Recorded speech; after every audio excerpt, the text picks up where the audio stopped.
me something, it might just take the pain away. Magandang araw po sa inyong lahat. Saan man dako po kayo ng mundo at ipapakita ko po sa inyo kung paano po ako gumawa ng dry na gabi. Alam nyo naman kapag nasa ibang bansa tayo, ito lang ang ating mabibili dito, 'di ba? Kung hindi man regalo sa atin ng ating mga kababayan or mga kaibigan or kapag umuwi tayo ng Pilipinas, saka lang naman tayo na magkakaroon ng ganito, dadalhin natin sa bansa kung saan tayo naroroon. At ito na nga at hinugasan ko po siya ng 3 beses. Guys, ibabad nyo muna siya ng 1 oras kung nagmamadali naman kayo. 20 minutes, okay na po yun. At syempre, hugasan natin ng 3 beses. At kapag nahugasan na natin siya, saka natin siya hihimay-himayin. Hihiwalay-hiwalayin natin. Depende po sa gusto nyong laki, okay? At eto na nga, at nung nahiwa-hiwalay ko na siya guys, ay pakukuluan ko siya ng halos 1 oras ang pagpakulo ko dito. At kailangan lagi kayong magdadagdag ng tubig guys. Kasi ano siya, madali siyang anong tawag dito, mawalan ng tubig. Kaya kailangan lagi nyo siyang babantayan at lalagyan ng tubig. Kasi nga po, dry siya. Napakahirap lutuin ng gabi guys. Kaya mas magandang ibabad nyo na muna siya sa gabi kung gusto ninyong magluluto nito ng kinaumagahan. So, ito nga at syempre, lagi nating titingnan at kapag walang tubig guys, lalagyan natin, okay? At wag naman natin siya masyadong hahaluin. Kasi baka mamaya ay yung iba nito ay makate kapag hindi rin maganda yung kanyang dahon guys. At habang pinapakuluan natin siya, pinapalambot natin yung kanyang dahon, ay syempre mag-preparar na tayo ng ating mga pang lagay natin na pampalasa or ingredientes guys. So, ito na nga at maraming bawang ang ilalagay ko dyan guys. At isang malaking sibuyas. Pero kung mas marami kayong ilalagay na bawang at saka luya, pwede rin yung lagyan. Pwede rin ninyong lagyan ng maraming sibuyas ay nasa sa inyo na rin po yun. At ito na nga at nahihirapan ako dito guys, kaya pinupukpok ko na lang yung ating bawang dahil napakatigas naman talaga.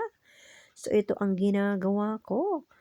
At syempre, gusto ko pa rin yung may balat-balat ng konti. Kaya depende nyo sa gusto nyo guys kung paano kayo maghiwa or magpreparar ng inyong ilalagay na mga ingredientes. So, tingnan nyo naman tong bawang na to.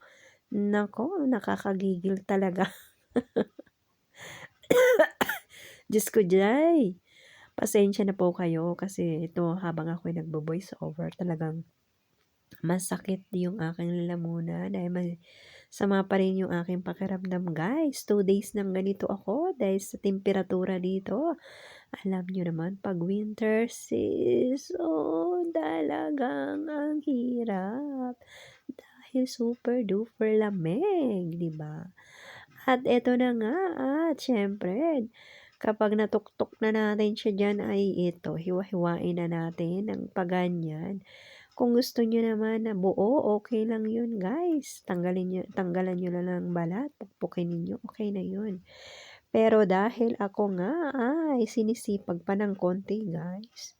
Eto, pipinuhin natin ng konti yung ating mga bawang, di ba? At syempre, hiwain na natin ang sibuyas pagkatapos natin mag-prepare dito sa bawang na to.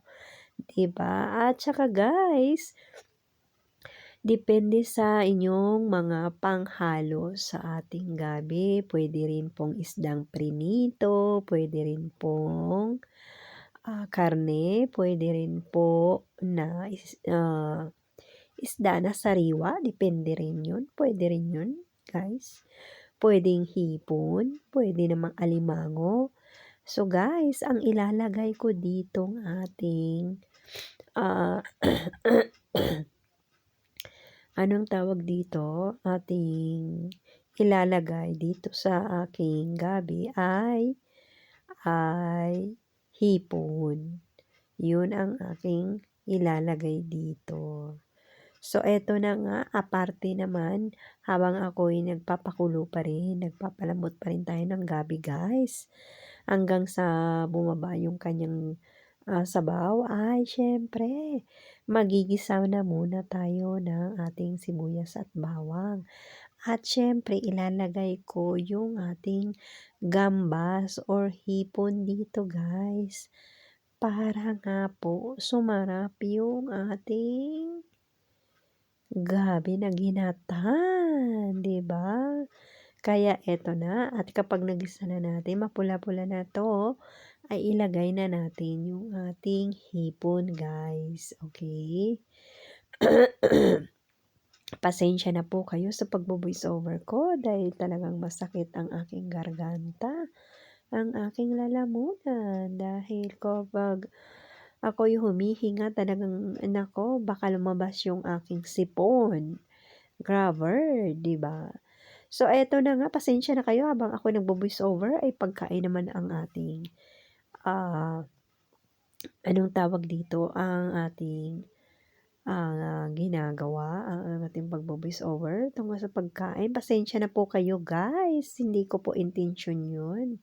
Pero hindi ko nabubura rin ang aking pagvo-voice over guys, is natural naman yung aking sinasabi, 'di ba? Walang etyos kumbaga. At eto na nga, at nilagay ko na yung hipon guys.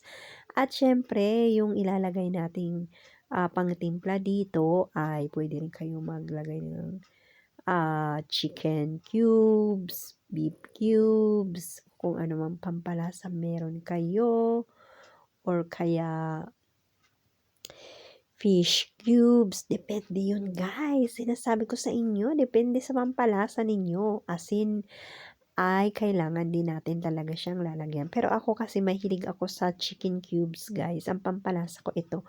Pag vegetables, magkarne o kung ano pa man, ay talaga ito ang aking pampalasa. Talagang ito na ang nakasanayan ko guys, 'di ba? At eto na nga, at hinahalo-halo na natin at lulutuin natin pa dito yung ating ah, pampalasa, 'di ba? At ilalagay ko na nga ang ating sahog kasabay ng ating mga ingredientes, yung ating sahog na hipon, guys. At siyempre, hahalu-haluin natin ito, 'di ba? Kapag nahalo na natin ito, guys, ay tatakpan natin siya. Magbibilang tayo ng 10 minutes. At kailangan siyempre malambot na malambot yung ating gabi, yung ating dahon guys. Kung halimbawa man para sa inyo ay matigas pa rin yung dahon, hindi kayo satisfied kung paano maluto, ay pakuluan nyo pa rin po kahit na nandun na yung sahog, okay? At inilagay ko na nga yung sili na ito kasi alam nyo guys, nako, kapag ito ang sili ko, parang nakakain na rin ako ng labuyo, 'di ba? So eto na nga, at siyempre ilalagay ko na yung ating kakanggata. Kakanggata ito guys. Kaya hindi na ako nag-add ng tubig. Huwag na kayo mag-a-add ng tubig kasi po ito, habang mahina ang inyong apoy ay habang kumukulo ito, guys, ay siyempre yung sabaw naman ay dumadami. Kaya ingat kayo sa paglagay nyo ulit ng tubig o pangsabaw ninyo, okay? Kasi kailangan munang malaman ninyo, ma-estimate ninyo kung talagang hindi na kailangan mag-add ng tubig or kakanggata ulit. Pero ang inilagay ko lang guys diyan ay isang kakanggata. Kasi nga po, napalambot ko na ng maayos yung ating gabi. Kasi guys, itong gabi na dry, kapag inuna nyo siya na pakuluan sa gata, talagang maghihirap kayo, I mean, mahihirapan kayo kung halimbawa konti lang na prepare ninyo na kakang gata or salata. Kasi guys, siyempre palalambutin nyo 'to. Kung halimbawa ginastos nyo na yung inyong gata, tapos wala na kayong pangsabaw sa pinale, ay mahihirapan kayo magpasarap ng ating ginataan na gabi. Okay? So, yun lang po ang masasabi ko. Kaya ang kailangan kapag magluluto kayo nito, ibababad nyo muna po yung gabi para hindi konsumo sa gata. Lalo na po kayo kung nasa ibang bansa. Kapag magluluto kayo nito, ay primero ang gagawin ninyo ay ibabad nyo muna yung ating gabi. Kapag malambot na siya, sa kanya siya hihimay-himayin ang gusto nyong kung gaano kalaki. At eto na nga, syempre, titingnan natin siya. O, di ba, nagsabaw na siya, guys. Kahit isang kakanggata lang ang nilagay ko. Kasi, ay ano yung kanyang nagsasabaw, kumbaga, yung ating gabi. At saka yung sili, yun yung mga nilagay natin dito. At tingnan nyo naman, masabaw pa siya, di ba? So, lutuin pa natin hanggang sa po ay lumabas na yung kanyang mantika. Grabe ang nakain ko guys, nagkamay pa ako dito dahil napakasarap naman talaga magkamay pag ganito ang mga ulam nyo tapos may prinitong isda, 'di ba? Oh, san ka pa? So guys, sana po nagustuhan ninyo ang aking video kung paano po ako magluto ng ginataang gabi. So, maraming maraming salamat po sa pagyakap ninyo at pagmamahal sa akin.